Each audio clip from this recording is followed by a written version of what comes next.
देखिए स्टूडेंट, जैसे कि आपको पता है कि हमारा क्या चालू है, बीटा फंक्शन। तो आइए हम देखते हैं बहुत ही इंपॉर्टेंट क्वेश्चन। क्यों भाई ये बहुत इंपॉर्टेंट क्वेश्चन है? क्योंकि देखो यार, ये क्वेश्चन ट्रिग्नोमेट्री में दिख रहा है, पर हम इसको रिड्यूस टाइम में करने वाले हैं फर्स्ट डेफिनेशन में। और ये लास्ट 10 साल में 4 बार क्वेश्चन इन सेमेस्टर एग्जामिनेशन में आया हुआ है। तो आइए जल्दी से इसको सॉल्व कर देते हैं। देखिए अब क्वेश्चन बहुत ही सिंपल है। Integration 0 to pi by 2 D theta upon root of 1 minus 1/2 sine square. देखिए सब कुछ गेम जो है वो इस 1/2 का है। अगर ये 1/2 यहाँ पे नहीं रहता था तो मुझे बताइए क्या हो जाता था? नीचे हो जाता था 1 minus sine square. 1 minus sine square यानी कितना? cos स्क्वायर, और रूट ऑफ cos स्क्वायर यानी cos। cos ऊपर जाता था sec, और इंटीग्रेशन ऑफ sec तो हमारा डायरेक्टली अवेलेबल है। पर इस 1/2 को कैसे हैंडल करना चाहिए, आइए जल्दी से देखते हैं। मैं इसको पहले सॉल्व कर लेता हूं, फिर हम देखेंगे थोड़ा सा डिटेल में। तो मैं cos square theta equal to क्या पुट कर देता हूं? Root T. ठीक है, क्या पुट कर देते हैं हम? cos square theta equals to root T. जल्दी बताइए, cos square theta equal to मैंने क्या पुट कर दिया? Root T. तो यहां से मुझे चाहिए cos थीटा, कितना हो जाएगा? अरे वो t की पावर 1/4, यानी कि ये 1/2 उधर गया। जल्दी बताइए, समझा कि नहीं? ठीक है, चलो बताओ। तो फिर थीटा इक्वल्स टू कितना? ठीक है, देखो ये क्यों पुट किया हमने वो मैं आपको बाद में बताता हूं, पहले हमें सॉल्व करना है। ठीक है, देखिए जल्दी से, थीटा इक्वल्स टू कितना? cos इनवर्स t की पावर 1/4। भाई हमने थीटा की वैल्यू इसलिए निकाली सो दैट हम क्या निकाल पाए? इस d थीटा की वैल्यू निकाल पाए। ठीक है, तो cos इनवर्स का डेरिवेटिव कितना? 1 minus 1 upon under root 1 minus angle का स्क्वायर।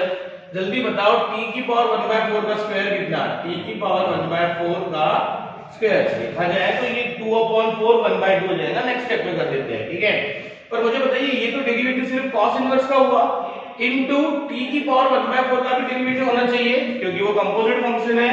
चलिए आइए जल्दी से क्या कर देते हैं, t की पावर 1/4 का डेरिवेटिव हो जाएगा 1/4 इनटू t की पावर 1/4 माइनस 1 dt। जल्दी बताओ, समझा कि नहीं?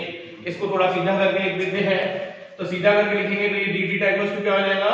माइनस साइन रहेंगी। ठीक है, 1 अपॉन अंडर रूट 1 माइनस ये मुझे बताइए t की पावर 1/2 नहीं हो जाएगा कि 2/4 यानी हाँ, तो ये रूट t की जैसा हो जाएगा। ठीक है, चलिए कोई बात नहीं। ये 1/4 t की power 1/4 minus 1 means minus 3/4 dt। जल्दी बताओ, समझा कि नहीं? और वैसे भी हम पुटिंग कर रहे हैं, इसका मतलब हम कर क्या रहे हैं? हम थीटा में से काय में जाने वाले हैं अब t में। ठीक है, तो जल्दी बताओ, मैंने d थीटा की वैल्यू निकाल ली? हाँ, पर क्या मैंने sin स्क्वायर थीटा की वैल्यू निकाली है क्या? नहीं, मुझे तो sin स्क्वायर थीटा को भी इन टर्म्स ऑफ क्या लिखना है? t लिखना है।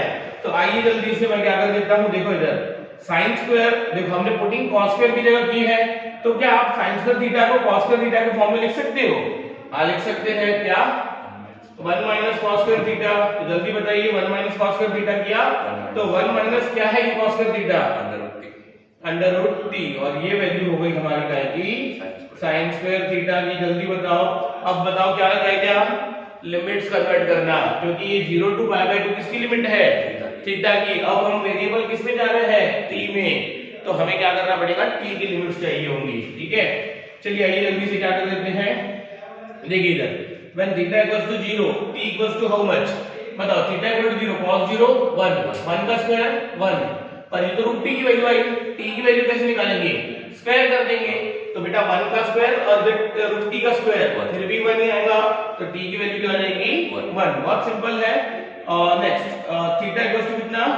पाई बाय 2। बताओ cos पाई बाय 2 कितना? 0 बराबर 0 का स्क्वायर 0, फिर से स्क्वायर करना पड़ेगा क्योंकि रूट t की वैल्यू है। t की वैल्यू निकालने के लिए फिर से स्क्वायर करना पड़ेगा, तो ये क्या हो जाएगा? 0 हो जाएगा। आई होप आप समझ रहे हो। और इतना सब हम पुट कर देते हैं गिवन इंटीग्रेशन में, जिसका नाम मैंने देना चाहिए था पर नहीं दिया। आप पहले सॉल्यूशन में i इज इक्वल टू ये इंटीग्रेशन दे देना चाहिए था। चलिए बताइए अब क्या होगी लिमिट? मेरे ख्याल से नहीं, सॉरी 1 to 0 1 to नहीं 0 to 1 नहीं बेटा, 1 to 0, क्योंकि लोअर लिमिट के लिए क्या आया? 1। 0 के लिए 1 आया ना, तो नीचे 1 आएगा और ऊपर 0। ठीक है, आई होप जो ऑनलाइन वीडियो देख रहे हैं वो भी समझ रहे होंगे। ठीक है, चलिए कोई बात नहीं, ये हम YouTube पे भी अपलोड करने वाले हैं, तो जल्दी से आप क्या कीजिए, इसको अच्छे से देख के पढ़ना शुरू कर दीजिए। हाँ बताइए क्या है? d theta. d थीटा की वैल्यू क्या है? निकालिए हमने ये। जब ये इंपॉर्टेंट है, डी थीटा की वैल्यू इंपॉर्टेंट है, साइन स्क्वायर की वैल्यू इंपॉर्टेंट है। सबसे इंपॉर्टेंट ये पुटिंग है कि मैंने ये प्रॉब्लम स्टार्ट कैसे किया, ठीक है। अरे हाँ कि नहीं, जल्दी बताओ। तो डी थीटा की वैल्यू क्या है? ये है -1/4। अरे हाँ कि नहीं, ये -1/4, ये 1/√1 माइनस √t, ठीक है, इनटू t की पावर कितना? -3/4। ये विजिबल है बेटा वीडियो में?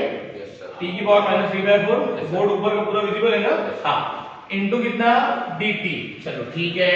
अरे भाई पर मुझे बताइए यहाँ पे अंडर रूट में ये भी तो है 1 - 1/2 क्या है?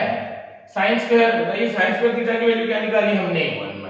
1 माइनस √t। अब हमने ये इंटीग्रेशन पूरा क्या कर लिया? रिराइट कर लिया इन टर्म्स ऑफ t। अब कुछ नहीं करना, अब इसको सॉल्व करना है। देखो यार, अब आप ये 0 to 1 को देख के ये तो समझ में आ गया होगा आपको कि ये प्राइम रिड्यूस होने वाला है फर्स्ट डेफिनेशन में।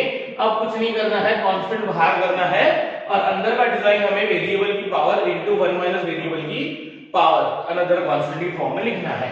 आइए मैं करके बता देता हूं। मुझे बताइए कि माइनस साइन की वजह से ये लिमिट क्या हो जाएगी? रिवर्स, यानी ये 1 to 0 का क्या हो जाएगा? 0 to 1। अरे हाँ कि नहीं? ठीक है। और एक काम करते हैं, ये 1/4 मुझे क्या लग रहा है? कांस्टेंट। फिलहाल बाहर निकाल दो। ऊपर क्या दिख रहा है? t की पावर -3/4 रहने दो। नीचे क्या है? √1 माइनस √t। ये चलो इसको सॉल्व कर देते हैं। तो ये क्या है? 1/√। मैं समझता हूँ ये क्या है? 1 -1/2 1 से मल्टीप्लाई होगा तो -1/2 -1/2 -√t से मल्टीप्लाई होगा तो क्या हो जाएगा? +√t/2। अरे हाँ कि नहीं? देखो ये -1/2 अंदर मल्टीप्लाई होगा ना? हाँ, क्या रह गया? dt। चलिए इसको सॉल्व कर देते हैं। ये हो जाएगा 1/4 इंटीग्रेशन 0 to 1 t की पावर -3/4 और ये अंडर रूट में 1 माइनस √t। फिलहाल इसको कुछ नहीं कर सकते हम, ठीक है। 1/√ऑफ क्या है ये? 1 - 1/2 कितना? 1/2 प्लस √t/2। अरे हाँ कि नहीं? dt। मुझे बताओ हम क्या कर सकते हैं? 1/4 इंटीग्रेशन 0 to 1 t की पावर -3/4। हाँ, -3/4 आराम से सॉल्व करता हूँ। प्रॉब्लम बहुत डिफिकल्ट है, प्रॉब्लम बहुत इंपॉर्टेंट है, ठीक है।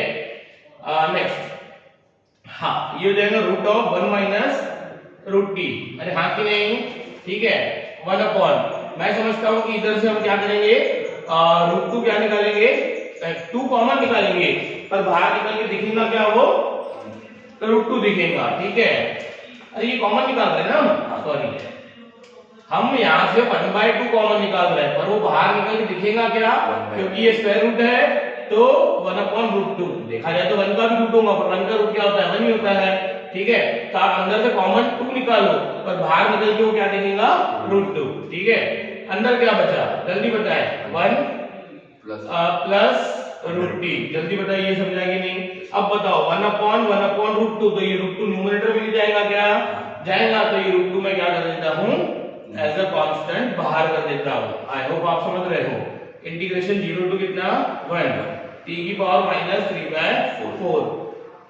और एक सवाल पूछता हूँ मैं आपसे। मुझे बताइए ये रूट के अंदर 1 माइनस √t और ये रूट के अंदर 1 प्लस √t, तो क्या मैं इसको ऐसा लिखूं कंबाइन करके? ये 1 माइनस √t और ये 1 प्लस √t, ये मैंने क्या किया? कंबाइन करके एक ही रूट भी लिखा, क्योंकि वैसे भी ये दोनों काय में थे? मल्टीप्लिकेशन में, ठीक है। अब बताइए आपको ये प्रॉपर्टी पता है कि a plus B into A minus B कितना होता है? a square minus B square. किसी को नहीं पता, मैं लिख देता हूँ, आपने बचपन से पढ़ते आए हो। a plus B into A minus B is equal to कितना? a square minus B square.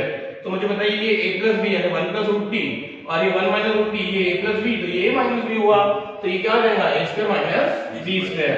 आ जाइए, तो ये हो जाएगा 0 to 1 t की पावर -3/4 होल डिवाइडेड बाय कितना? अंडर रूट ऑफ, ये हो जाएगा 1 माइनस ये a square minus b square. बताओ √t का स्क्वायर कितना? t। और देखो वैसे भी मेरा एम 1 माइनस t बनाना था। कैसे पता? क्योंकि यार बीटा की डेफिनेशन के लिए हमें क्या चाहिए? एक तो चाहिए वेरिएबल की पावर, वो था t की पावर -3/4, और एक मल्टीप्लिकेशन में चाहिए 1 माइनस t की पावर। तो क्या इस स्टेप को मैं ऊपर लेके नहीं आ सकता? अरे ऊपर लेके आ सकते हैं। कैसे? देखो मैं यही लिख देता हूँ। ये हो जाएगा √2/4 इंटीग्रेशन 0 to 1, ये t की पावर कितना? -3/4। और बताओ ये 1 माइनस t की पावर कितना? नीचे 1/2 है तो ऊपर जाके माइनस 1/2 dt। अब बताओ कि इस डिजाइन पे मैं बीटा ही पहले डिफरेंस में लगा सकता हूँ क्या? हाँ, तीन चीजें चाहिए। कौन कौन सी? इंटीग्रेशन की लिमिट 0 to 1, वेरिएबल की power constant into 1 minus variable की पावर अनदर कांस्टेंट। ठीक है, तो जल्दी देखिए इसका आंसर क्या आएगा? √2/4 इनटू बीटा। बताइए this constant plus 1 minus 3/4 plus 1 कितना? 1/4। ठीक है, माइनस 1/2 प्लस 1 यानी कितना? 1/2। आइए इसको भी थोड़ा सॉल्व कर देते हैं। ठीक है, तो ये हो जाएगा gamma of 1/4 gamma of 1/2 upon gamma of 1/4 plus 1/2 कितना? 3/4। देखो यार 1/2 यानी कि क्वार्टर, 1/4 यानी कि 1/4 यानी क्वार्टर, 1/2 यानी कि हाफ। तो हाफ और क्वार्टर को ऐड करोगे तो 3 क्वार्टर्स होगा ना। वो छोड़ दीजिए, वो आप कैलकुलेशन कर लोगे, आई नो। ठीक है, ये हो जाएगा कितना? √2 और ये हो जाएगा कितना? और गामा 1/2 कितना होता है? मेरे ख्याल से √5। देखो एक बार, गामा ऑफ 1/2 कितना होता है? दिस 4। अच्छा ये बताओ क्या है? Gamma of 1/4 upon gamma of 3/4, और यही हमारा फाइनल आंसर है। इससे ज्यादा सॉल्व नहीं होगा। फिर भी किसी को करना है तो हम कर सकते हैं। कैसे कर सकते हैं देखिए मैं आपको बताता हूँ। ये हो जाएगा √5, ठीक है, ये √2 डिवाइडेड बाय 4। मुझे बताइए ये गामा ऑफ 1/4 है। अरे हाँ कि नहीं? मैं एक काम करता हूँ, मैं गामा ऑफ 1/4 नीचे भी मल्टीप्लाई कर देता हूँ और ऊपर भी मल्टीप्लाई कर देता हूँ। चलता है? हाँ। क्यों ऐसा? क्योंकि मैंने आपको एक standard result, semi standard result लिख के दिया था कि gamma of 3/4 into gamma of 1/4 हम क्या करते हैं? डायरेक्ट रिप्लेस करते हैं। ठीक है, 4 तो ऊपर हो जाएगा गामा ऑफ 1/4 का होल स्क्वायर। अरे देखो गामा 1/4 सॉल्व नहीं होने वाला। क्यों सॉल्व नहीं होने वाला? क्योंकि 1/4 जो फ्रैक्शन है उसकी वैल्यू क्या है? Less than 1। अगर ये फ्रैक्शन की वैल्यू ग्रेटर देन 1 होती थी तो हम इसको सॉल्व कर देते। कैसे? Gamma of n + 1 = n into gamma of n। ठीक है, चलिए तो इन दोनों को हम रिजल्ट को रिप्लेस कर सकते हैं कैसे? पाई √2 से। तो ये √2 क्या हो जाएगा? कैंसिल हो जाएगा। यानी स्टैंडर्ड रिजल्ट है gamma of 1/4 into gamma of 3/4 कितना होता है? पाई √2। और ये √π कैंसिल होकर नीचे क्या हो जाएगा? √π। तो ऊपर हो जाएगा गामा ऑफ 1/4 का स्क्वायर। अरे हाँ कि नहीं? और ये नीचे क्या हो जाएगा? 4√π। इससे ज्यादा सॉल्व नहीं होगा। आप इसको कॉपी कर लीजिए। 1 मिनट रुक जाइए, देखिएगा जल्दी से। यहाँ पे बेस क्या था? देखिए यार ऐसा है, ये प्रॉब्लम बहुत इंपॉर्टेंट है, बहुत बार प्रीवियस ईयर में पूछा गया है, अभी आगे भी पूछे जाने की बहुत ज्यादा चांसेस है। देखिए यहाँ पे हमें और कोई ऑप्शन नहीं था, यानी कि हम यहाँ पे इस प्रॉब्लम को ना सेकंड डेफिनेशन में रिड्यूस करते थे ना थर्ड डेफिनेशन में कर सकते थे, बिकॉज ऑफ दिस 1/2। अरे आ रही है बात समझ में? इसीलिए हमने क्या किया, इसको फर्स्ट डेफिनेशन में कन्वर्ट किया। फर्स्ट डेफिनेशन में भी मुझे एक बात बताइए कि अगर मैं साइन स्क्वायर की जगह कोई वेरिएबल पुट कर देता था, सपोज t पुट कर दिया, तो मुझे बताइए 1 - 1/2 इनटू t, क्या वो सॉल्वेबल था? बिल्कुल नहीं। यानी मैं साइन स्क्वायर थीटा की जगह भी डायरेक्ट पुट नहीं कर सकता था। तो हमने क्या लॉजिक लगाया कि हम साइन स्क्वायर को लिखेंगे 1 - cos स्क्वायर, और हम पुटिंग काय की जगह करेंगे cos स्क्वायर की जगह। आई होप आप समझ रहे हो। और अगर देखिए बहुत सिंपल है, अब ये समझने के लिए आपको बहुत सारी हैवी प्रैक्टिस होनी चाहिए बीटा गामा पे। ठीक है, अब देखिए इतने सारे क्वेश्चंस है, क्वेश्चंस का डोमेन कोई अनलिमिटेड है। अब अनलिमिटेड क्वेश्चंस तो हम ले नहीं सकते, तो आप क्या कीजिए, पूरी प्लेलिस्ट स्टार्टिंग से आखिरी तक देखिए, आपको खुद से समझ में आ जाएगा कि हमने क्यों cos स्क्वायर की जगह पुटिंग की, क्योंकि हमारे पास कोई और अल्टरनेटिव नहीं था कि हम sin स्क्वायर को डायरेक्टली पुट कर पाए। ठीक है, और पुटिंग का एक रीजन ये भी था कि हमें लिमिट क्या चाहिए थी? 0 to 1 चाहिए थी। आई होप आप समझ रहे हो। जल्दी से इसको क्या कीजिए, कॉपी कीजिए, और जल्दी से हमारे चैनल को क्या कीजिए, सब्सक्राइब कीजिए, और वीडियो पसंद आया तो लाइक कीजिए और शेयर कीजिए। बाकी हम देखते हैं नेक्स्ट क्लास में।